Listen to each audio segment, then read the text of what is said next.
네, 안녕하세요. HR 레시피 강민성 노무사 정원희 노무사입니다. 네, 반갑습니다. 네. 봄이 오고 있습니다. 이제 꽃바람 오는 봄이 오겠죠. 그래서 벚꽃 구경 빨리 가고 싶네요. 같이 갑시다.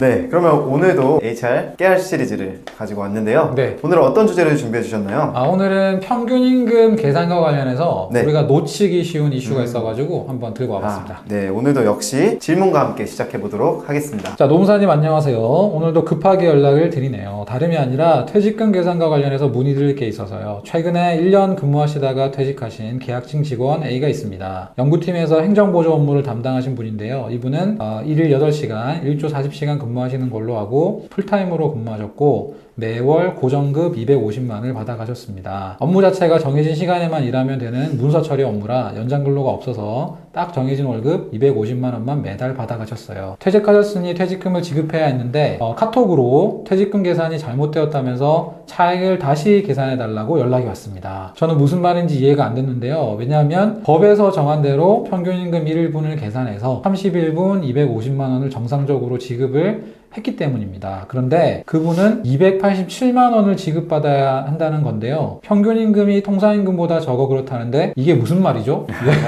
네, 충분히 어려울 수 있는 부분이고 네. 이런 일이 별로 없을 것 같지만 네. 은근히 많이 들어오는 질문인 것 같아요. 저는 최근에 네. 강의에도 받고 자문할 때도 연초 같은 데 또 그만두고 나는 시즌 같은데 네. 질문 꽤 많이 받는 것 같아요. 네.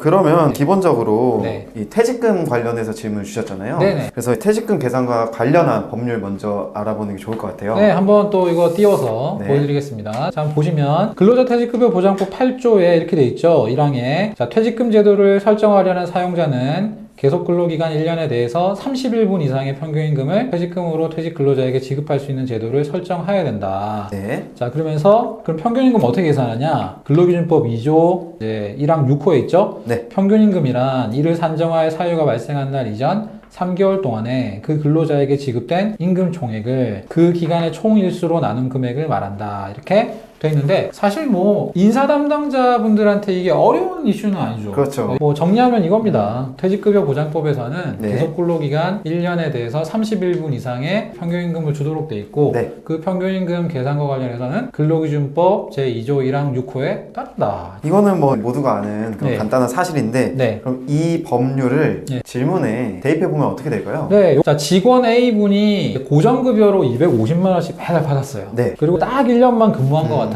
네. 계속 근로를. 네. 자, 그러니까 퇴직급여 보장법에 따르면 계속 근로 1년이니까요. 네. 평균임금 31분만 지급하면 되는 건데 네. 최종 3월분 임금 총액을 일단 구하면 되잖아요. 평균임금 네. 계산하려면. 네. 그러니까 250만 원씩 3개월 받았다 그러면 750만 원. 네. 그러면 그 기간의 총일수로 나누는데 네. 원력에 따라 다르겠지만 90일이라고 가정을 해봅시다. 네. 네. 그럼 어떻게 하면 돼요? 나누면 되죠. 네, 750만 원을 90으로 나누면 되죠. 네, 네. 그래서 제가 계산기 미리 두드려 봤더니 네. 평균임금 1일분으로 약 8.33만 원 정도 나옵니다. 네. 그러니까 평균임금 1일분에다가 뭐를 곱해주면 되냐? 30일 곱해주면은 대략 한 250만 원 나오더라고요. 네. 그러니까 여기 질의하신 인사 담당자분은 그 직원 A에게 250만 원을 지급하면 되겠다라고 판단한 거겠죠. 네. 그런데 예. 직원 A의 말대로 네. 저희가 좀 놓치는 부분이 있는 것 같아요. 예. 네. 여기까지만 하면 그 영상 찍을 필요는 없고 네.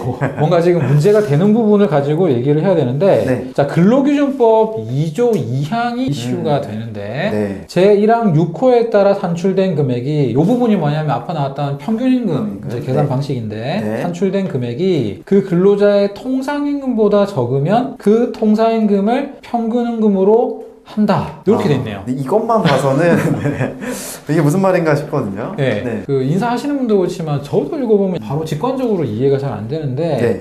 자, 쉽게 한번 설명을 해보도록 하겠습니다. 네. 자, 그러니까 이제 직원 A의 평균임금을 근로기준법 제2조 1항 6호 방식대로 산정을 했어요. 네. 자, 그런데 그 산정된 금액이 뭐 예시로 우리 얘기해보면 1일당 8.33만 원이잖아요. 네. 근데 그 금액이 네. 근로자의 1일분 통상임금보다 적으면 네. 통상임금을 평균임금으로 간주해버린다는 겁니다. 네. 그러니까 이분 통상임금 계산하는 게 필요하잖아요. 네. 자, 그러면 보세요. 이분이 네.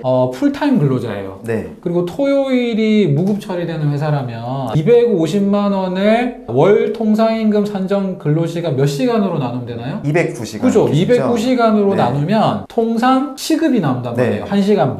네. 그러니까 이분 시급 계산을 해보니까 약 1.19만 원 정도가 나옵니다. 1.19만 원. 네. 그런데 평균임금 계산은 1일분으로 나오니까 네. 8시간 분이잖아요. 네. 그럼 비교하려면 이것도 8시간 분으로 환산을 해야 되겠죠. 네. 그러면 1.19만 원 통상시급에 8시간을 곱해줘요. 네. 자, 그러면 얼마가 되냐면 9.57만 원이 됩니다. 자, 여기서 감이 오시죠? 네. 자, 평균임금 1일분 8.33만 원. 자, 통상임금 1일분 9.57만 원. 어디가 커요? 통상임금이 더 네. 높네요. 자, 그러면 근로기준법 2조 2항에 따라서 어떤 상황이 돼버렸냐면은 네. 평균임금이 통상임금보다 낮은 상황이 돼버린 거죠. 그러면 이게 법령상은 이렇게 나와 있는데 네. 고용노동부나 법원의 판단도 네. 유사하게 가고 있는 건가요? 예, 일단 고용노동부 행정에서 딱 보면요, 그냥 네. 기계적으로 해석을 합니다. 네. 제가 두 가지 행정에서 설명을 드릴 텐데, 네. 먼저 2020년 행정에서 한번 띄워보도록 하겠습니다. 네. 자, 길이가 이거죠. 평균임금이 통상임금보다 적은 경우 퇴직금 산정 방법 이렇게 이제 돼 있는데, 네. 그 회시를 보시면은 뭐 기본적인 내용이 있지만 다만 이렇게 돼 있는 부분이 있습니다. 네. 예외적으로 근로기준법 제2조 1항 제6호에 따라 산출된 금액이 1급 금액으로 산정된 통상임금보다 적은 경우에는 그 통상임 금액을 평균임금으로 하는 근로기준법 제2조 2항을 적용하여 퇴직금을 산정하여야 할 것으로 사료됩니다. 이렇게 이제 돼 있죠.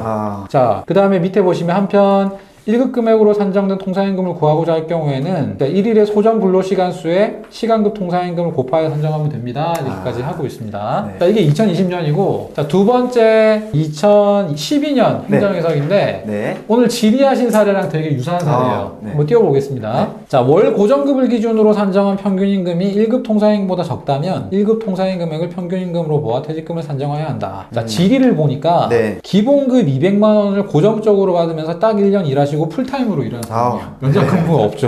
네. 네. 근데 회시를 보면은 이렇게 되어 있습니다. 자, 두 번째 단락 보면 퇴직금 산정 기초가 되는 평균임금은 3개월 동안 기준으로 산정하는 게 맞는데 이 방식으로 산출된 금액이 통상임금보다 적으면 같은 법 제2조 2항, 제2항의 규정에 따라 그 통상임금을 평균임금으로 해야 함. 따라서 귀 질의상 매월 200만 원의 고정급이 연장근로수당 등 법정수당을 적법하게 지급하여 근로기준법 위반되지 아니하고 단체협약 등에 의해서 전부 이행한 후 지급된 경우라면 이제 위 200만 원의 고정급을 기준으로 근로기준법에 따라 산정한 평균임금이 1급 통상임금보다 적다면 1급 통상임금을 평균임금으로 보아 퇴직금을 산정해야 할 것으로 사료된다. 이렇게 판단을 했습니다. 네. 앞서 본 두 가지의 고용노동 행정 해석을 보면 정말 법문 그대로 기계적으로 해석을 한 거네요. 고용노동부 가면 네. 그냥 기계적으로 비교해서 뭐 사정 따지진 않아요. 네, 네. 판단한다는 거죠. 그런데 제가 좀 의문이 드는 거는 네. 우리 입법자들이 네, 네. 과연 이 근로기준법 2조 2항을 이러한 목적으로 만들었는지가 좀 의문이 들거든요. 이게 되게 중요한 부분입니다. 네. 왜 그러냐면은 이 법을 만들었을 때 만든 사람의 의도가 과연 이런 사례까지 감안한 건가? 무슨 말이냐면요. 네. 기업에서 왜 이걸 놓치냐? 보통 이 조문을 네. 퇴직하기 전에 일을 많이 못했다라든지 네. 또는 뭐 무단결근이 있다라든지 휴업을 했다라든지 근로자에게 불리함이 생기는 아주 예외적인 경우를 보완해주기 위해서. 왜냐하면 맞습니다. 평균임금이 그야말로 목적이 뭐예요? 네. 평균적인 네. 생활임금을 보장해주기 위한 목적이기 때문에 네. 그런 예외적인 경우를 보호해주려고 했던 것으로 추정은 되는데 네. 그냥 아무런 상황이 없어요.